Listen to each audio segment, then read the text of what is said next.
The science fiction story begins with showing a very large spaceship in space named Covet, inside which many astronauts are completing their mission and continuously advancing towards Earth. The journey to reach Earth was quite long, so they had to enter hypersleep.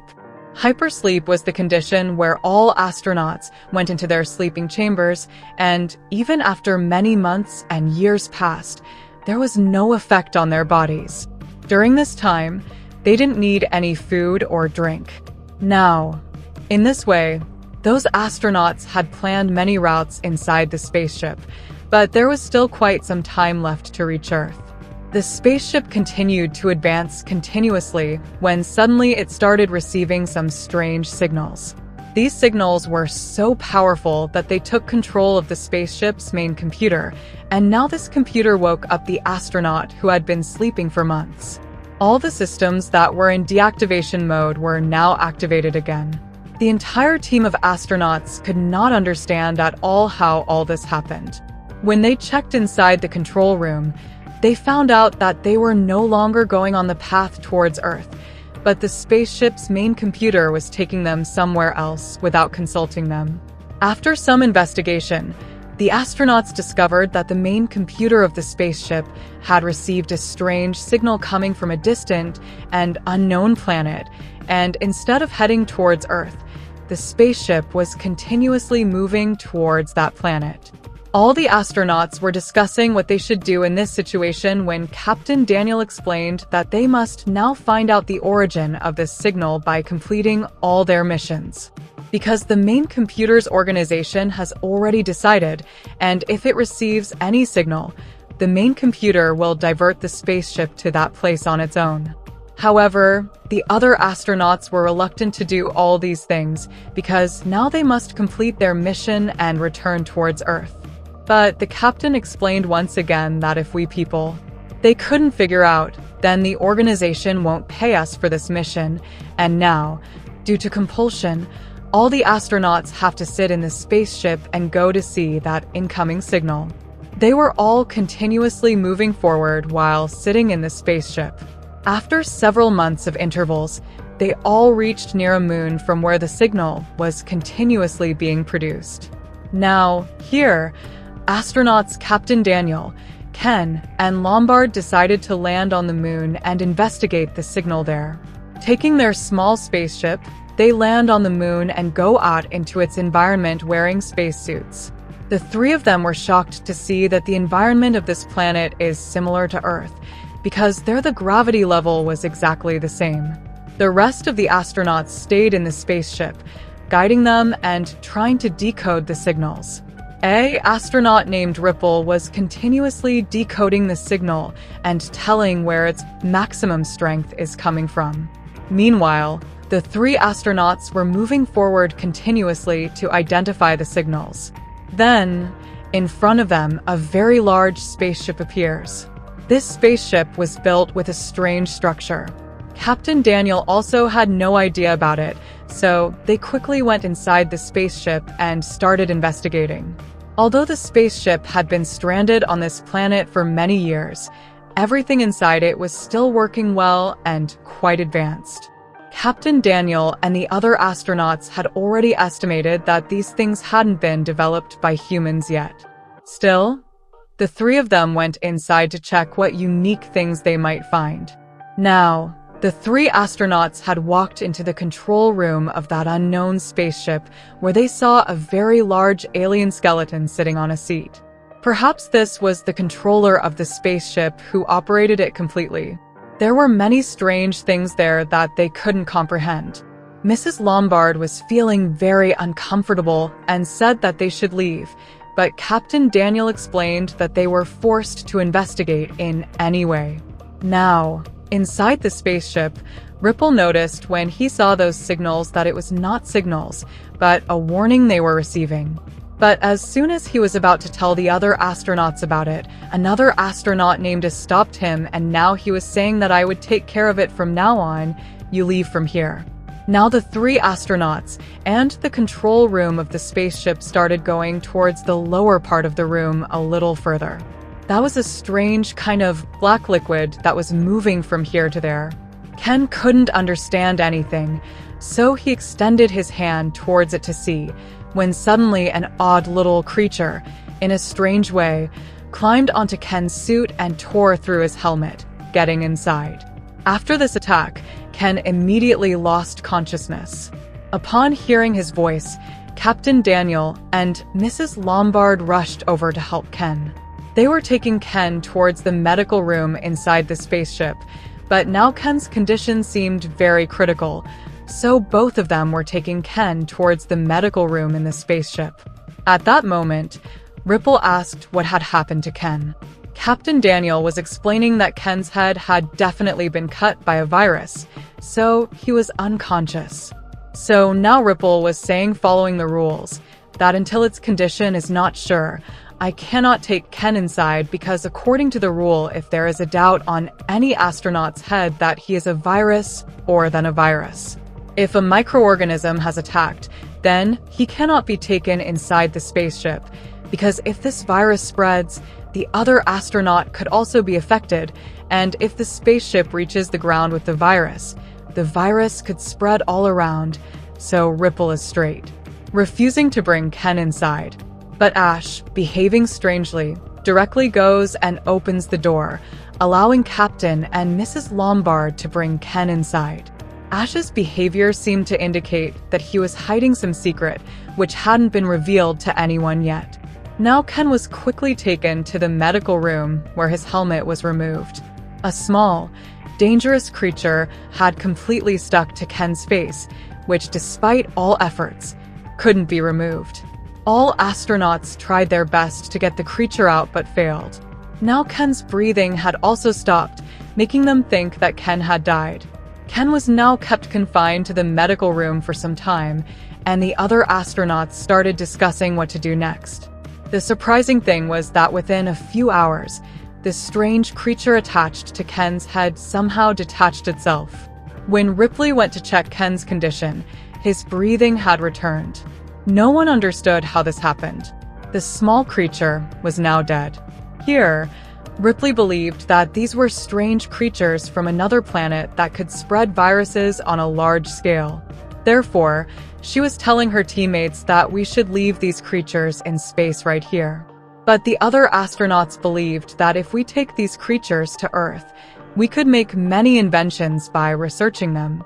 Now, due to the agreement of so many people, no one was listening to Ripley. Ken's condition started to improve slowly within a few hours.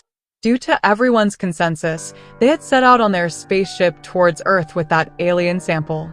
Now Ken was enjoying quite well with the others. Everyone was very happy that Ken was perfectly fine. But suddenly, while eating dinner, Ken started experiencing intense pain very quickly. Strange movements began in his chest, and now something was tearing him apart from inside. It turns out it was a small creature that had fully evolved. The creature absorbed all the astronauts present and quickly escaped to the other side of the spaceship. Ken had already died in a very bad way. All the astronauts were suddenly amazed at what had happened here and who the creature was. Now, with no other way out, all the astronauts pay tribute to Ken and decide to kill that alien creature before reaching Earth.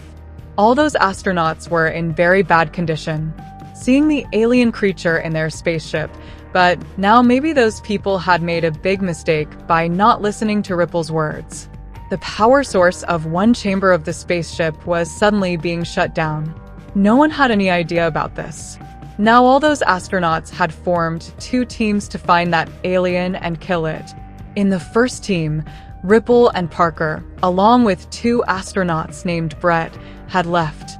In another place, as they advanced a bit further, they felt some movement inside a chamber. They were all ready to attack the alien. But as soon as they opened that compartment, they found their cat, which they had brought inside the astronaut spaceship. The cat immediately got scared and ran away from there. Now, Brett was a bit lost in thought here, worried that the alien might harm his cat. So, he went to another compartment to find his cat. Meanwhile, Brad found a strange kind of skin that had just been removed. But as soon as he looked up, he saw that dangerous alien present there, which had grown quite large already. The alien immediately attacked Brett and tore him apart from all sides. Brad didn't even get a chance to protect himself, and now we were shown that the small alien had now grown up quite a bit. In fact, the alien had occupied the spaceship's power chamber to grow bigger, which was causing the lights to flicker repeatedly. When Parker and Ripple heard Brad scream, they immediately rushed there, but they found nothing but blood. When they reported this news to the rest of their team members, everyone was completely shocked. Because now another astronaut has been killed with them, everyone understood the root of this problem to be Captain Daniel and S. Despite refusing, S opened the door and let Ken in. Now, Ripley and the other astronauts say that it's not time to argue but to capture and end that alien. They believe the alien was small enough to be in the air duct, and if they searched according to that, they would find the alien quickly. But no one had the idea that the alien had now grown quite large, gradually becoming stronger by feeding on astronauts. Now, the astronauts decided that Captain Daniel and Ash would have to go inside the air duct to check. In a way, they were both responsible for everything. Now, Captain and Ash set off with many weapons, wanting to quickly kill that alien and reach Earth. The other astronauts guide Ripley, continuously tracking that alien creature, telling them where it is. Ripley tells Captain Daniel and Ash that the alien is roaming around you, but suddenly the alien's location suddenly becomes static, as if it had stopped in one place. But now, Captain Daniel continued to move forward, shining light to check the alien. It turns out that the alien is standing right there, and now the alien started attacking Captain Daniel. Daniel's scream was so loud that Ash knew the alien had probably caught Daniel, so instead of helping Daniel, Ash started running away, and now that dangerous alien completely finished Captain Daniel. Inside the spaceship, after Captain Daniel's death, only 4 astronauts remained: Miss Lord, Ripley, Ash, and Parker. Now Ripley had decided to take command of everything and move forward, but Ash was still standing against Ripley, not letting her do anything. It then occurred to Ripley that there was a supercomputer in their spaceship that responded well to all these critical conditions and told them what to do. Immediately, Ripley went to the console room where the supercomputer was and informed it about the situation of their spaceship. After telling the supercomputer, after processing for some time, it did not give Ripley any answer. She was only saying that I do not have permission to answer these questions.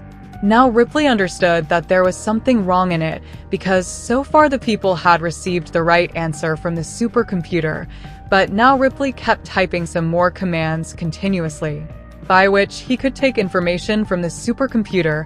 Only then did Ripley know a secret message which came from his organization on Earth. After reading all those things, Ripley finally came to know that all these things were done by Ash.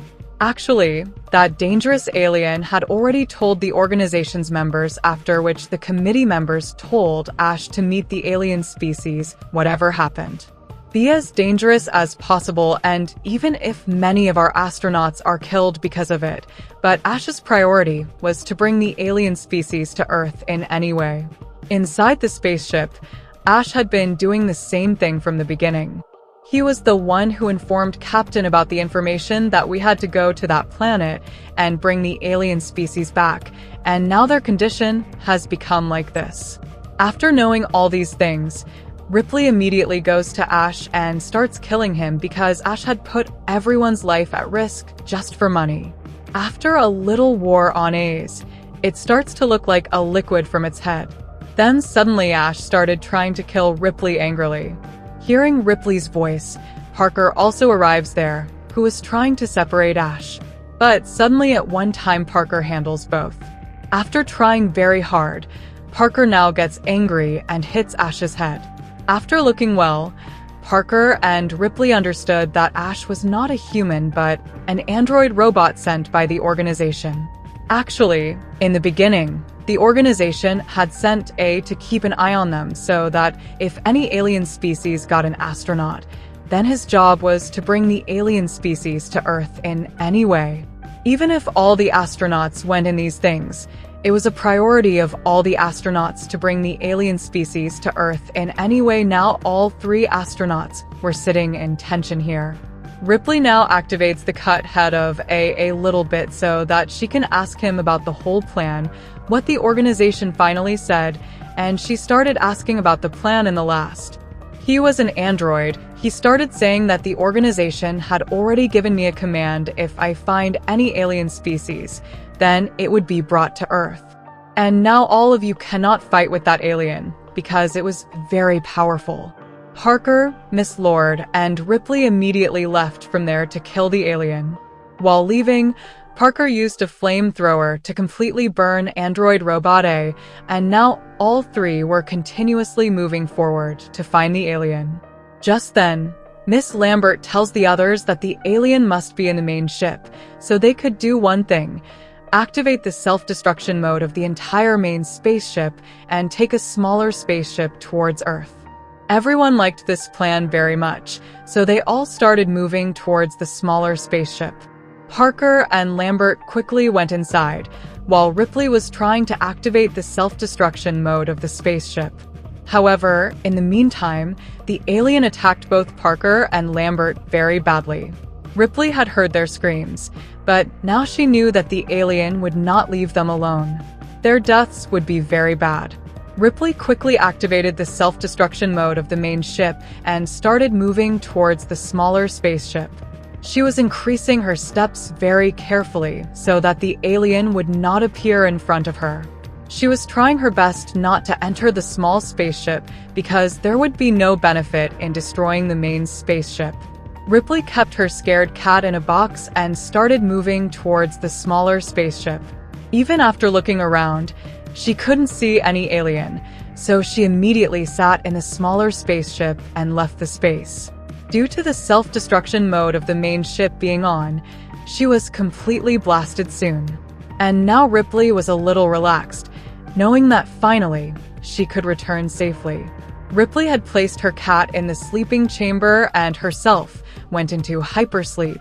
But before that, her gaze fell between the pipes where the same alien had been hiding since then, meaning the alien already knew that these people were leaving from here in the smaller spaceship. Therefore, it came here and hid. Ripley also came to know all these things, so now she quickly put on her spacesuit and started spreading strange gases all around. Due to these gases, the dangerous alien was forced to come out, and now the alien had reached the position where Ripley wanted it. Ripley immediately opened the airlock of the spaceship, causing everything to be pulled into space. The alien also tried to enter the spaceship by catching it, but then Ripley closed the spaceship door and turned on her engine to move forward. The fast flames coming out of the engine caused the alien to come in and completely end up spreading into space. This means that now Ripley had finally killed that alien. But Ripley knew that she had sacrificed so many people for all these things. Ripley was now sitting with her cat and making a video log, in which she explained that all the astronauts were killed in the aliens' attack. Only my cat and I survived. We have now set off towards Earth, and within 6 weeks, both of us will even reach Earth. And now, with all these things, maybe the secret organization's poll will be opened. In this way, our science fiction story ends here.